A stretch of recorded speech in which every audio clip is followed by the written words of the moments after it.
Hello YouTube modelers, welcome back to my channel. I want to thank all my viewers and subscribers for tuning in. So today is going to be another past build revisit. This is my Monogram, I believe 125 scale Corvette ZR-1.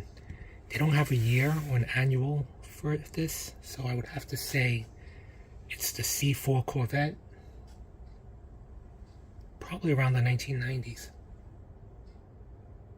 Like a 90 or to a 95, I don't know. Anyway, I built it a long time ago. Probably built it around that time.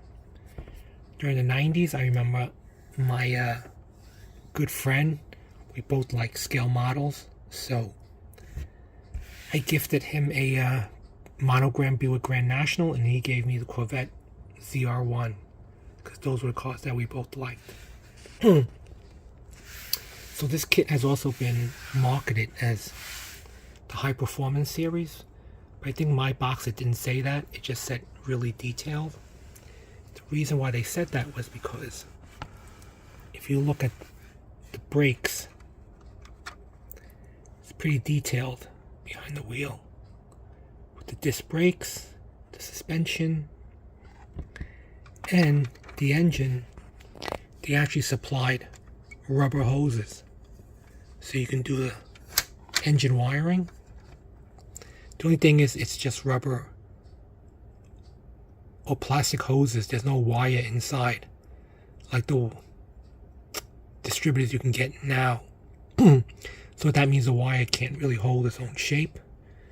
But it came with plastic red wiring for the distributors, and that's about it. But it's pretty detailed interior. I mean, it's a compact engine, the ZR-1. This was before I used ultrafine Sharpies or black panel line accents, so everything is done with ultrafine paintbrush. I did make a little boo when I got like a little bit of glue on this transparent roof, which I don't know why they gave me a transparent roof, because I think I was supposed to paint over it. I don't know why, but it was transparent, so I just left it like that so you can see the interior. I don't think I did anything to the instrument panel. I just left it all black.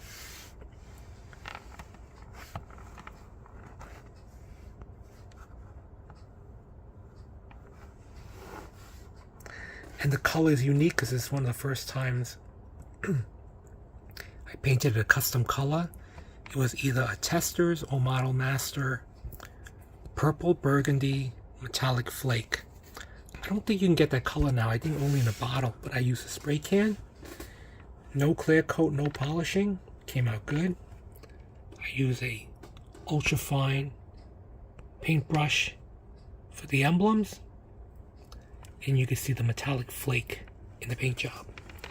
I also handled the wheels a little too much. That's why some of the chrome came out on the rims. But all the trim and everything is done by paintbrush. Heartbeat of America. It's a very nice looking vet.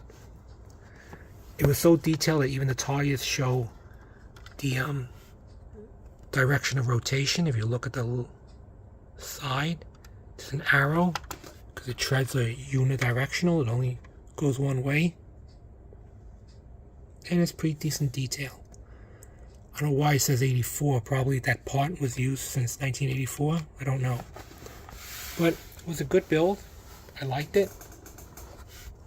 Something interesting about this paint.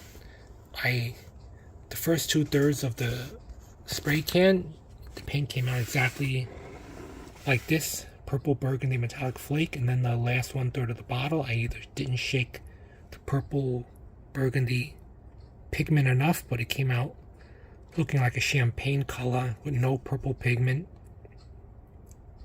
And then when it air dried, it turned into like a silver gray, which was kind of strange, but I guess I didn't shake the spray can. But it's decent detail on the engine. I use a paintbrush to try to get the detail on the valve cover. but I would have used a Sharpie now.